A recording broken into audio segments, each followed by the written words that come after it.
Dictation 100 शब्द प्रति minute 5 second बाद शुरू। शुरू। सर्वोच्च न्यायालय ने एक बार फिर अभिव्यक्ति की आज़ादी को रेखांकित करते हुए केंद्र सरकार को नसीहत दी है कि राष्ट्रीय सुरक्षा के हवाई दावों के जरिए मीडिया पर अंकुश नहीं लगाया जा सकता। दरअसल केंद्रीय गृह मंत्रालय ने करीब 1.5 साल पहले एक मलयालम टीवी चैनल का नवीकरण यह कहते हुए रोक दिया था कि उसका संचालन राष्ट्रीय सुरक्षा की दृष्टि से खतरनाक है। केरल उच्च न्यायालय ने भी केंद्र के उस फैसले को उचित ठहराया था। तब चैनल के प्रबंधकों ने सर्वोच्च न्यायालय के समक्ष गुहार लगाई थी और उसने फैसला आने तक चैनल को अपना प्रसारण जारी रखने की इजाज़त दे दी थी। अब उस मामले में फैसला सुनाते हुए सर्वोच्च न्यायालय ने कहा है कि किसी चैनल का नवीकरण न करना अभिव्यक्ति की स्वतंत्रता के अधिकार का हनन है। किसी चैनल या मीडिया संस्थान पर इसलिए रोक नहीं लगाई जा सकती कि वह सत्ता के विरोध में विचार प्रसारित करता है। सरकार की आलोचना राज्य की आलोचना नहीं होती। सरकार की नीतियों के खिलाफ विचार प्रकट करना मीडिया का धर्म है और इसी से लोकतंत्र को मजबूती मिलती है। अगर सरकार इसलिए किसी चैनल पर प्रतिबंध लगा देती है कि वह उसके विरोध में विचार प्रकट करता है, तो इससे यह ध्वनित होता है कि सरकार केवल उन्हीं संचार माध्यमों को चलने देना चाहती है जो उसके पक्ष में खबरें या वैचारिक सामग्री परोसते हैं। इस मामले में सर्वोच्च न्यायालय ने केरल उच्च न्यायालय को भी आड़े हाथों लिया और बंद लिफाफे में सरकार की तरफ से पेश किए गए साक्ष्यों पर ऐतराज जताया।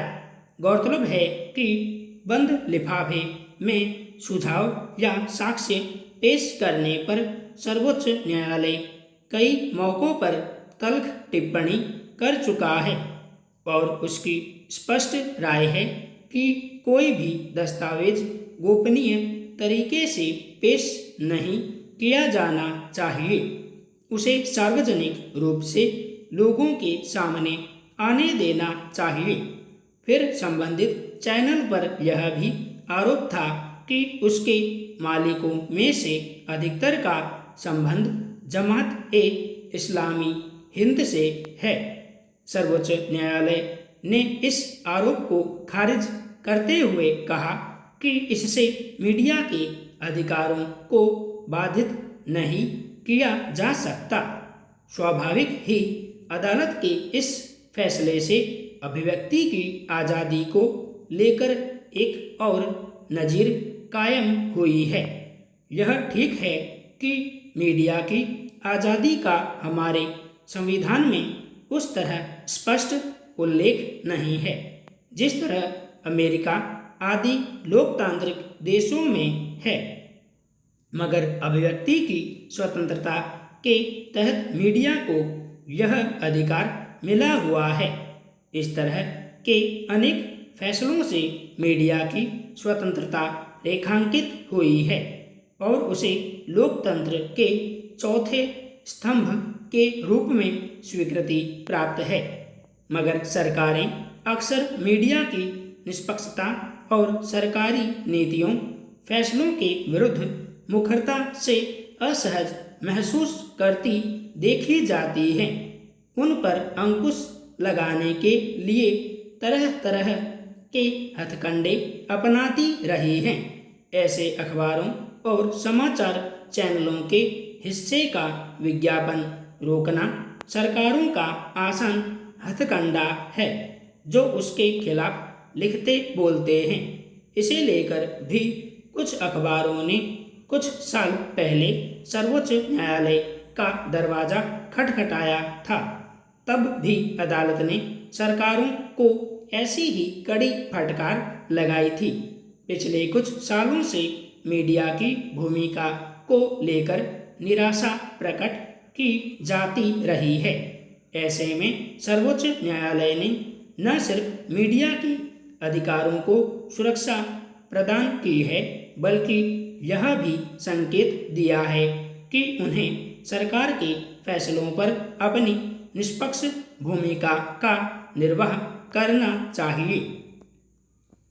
असंगठित क्षेत्र के मजदूरों की जिंदगी अब भी किसी जुए से कम नहीं। 2 वक्त की रोटी के लिए उन्हें न जाने कहां कहां भटकना पड़ता है। फिर भी निश्चिंतता कहीं नहीं कि बदहाली से उन्हें मुक्ति मिलेगी ही।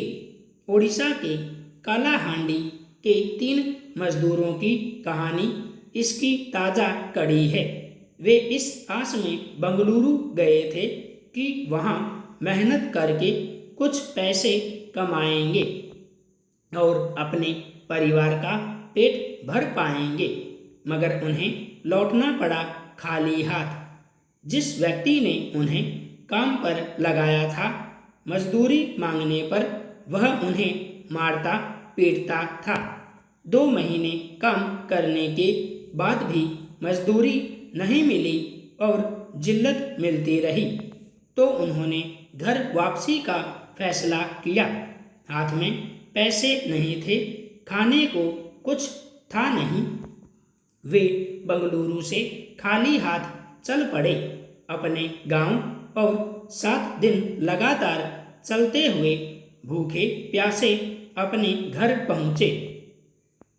इन मजदूरों की कहानी इसलिए लोगों के सामने आ सकी कि वे पैदल चलते हुए घर पहुँचे, वरना इन जैसे न जाने कितने मजदूर ऐसे हैं तो हाड़-तोड़ मेहनत करने के बाद भी मजदूरी को हाथ पसारते पसारते थक जाते हैं और जिल्लत उठाने को मजबूर होते हैं। इनकी सुनवाई कहीं नहीं होती। संगठित और सरकारी क्षेत्रों में रोजगार की कमी और पढ़े लिखे बेरोजगारों का आंकड़ा तो समय समय पर सामने आता रहता है, मगर हमारे देश में लाखों ऐसे मजदूरों का कोई ठीक ठीक हिसाब किताब नहीं जो असंगठित क्षेत्र में मजदूरी करते हैं। वे किसी ईंट भट्टे पर, किसी बनती हुई इमारत में, कहीं सड़क पर मिट्टी ढोने वगैरह के काम तलाशते फिरते हैं। गांवों से बहुत सारे लोग इस उम्मीद में शहरों का रुख करते हैं कि वहां उन्हें गुजारे लायक काम मिल जाएगा, मगर वहां भी उन्हें कम दुश्वारियां नहीं झेलनी पड़ती। जो ठेकेदार उन्हें काम पर लगाते हैं, उनकी दबंगई ऐसी कि पैसा समय पर कभी नहीं देते, बल्कि मजदूरों का पैसा मारने की फिराक में अधिक रहते हैं। ऐसे ही ठेकेदार के शोषण का शिकार हुए कालाहांडी के ये तीनों मजदूर।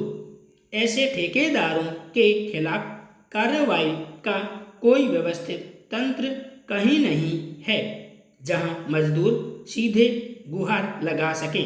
वैसे भी गरीब अनपढ़ मजदूर पुलिस के सामने पड़ने से बचते हैं। वे शिकायत करने भला कहाँ जाते। मगर इससे भी दारुण कथा यह है कि इन मजदूरों को सरकारें कम नहीं छलती।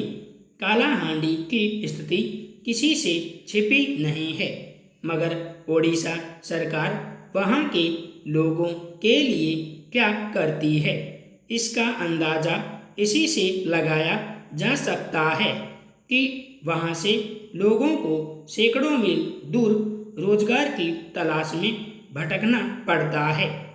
किसी परिवार को अपना नवजात शिशु बेचकर पेट भरने का इंतजाम करना पड़ता है। संपूर्ण विराम।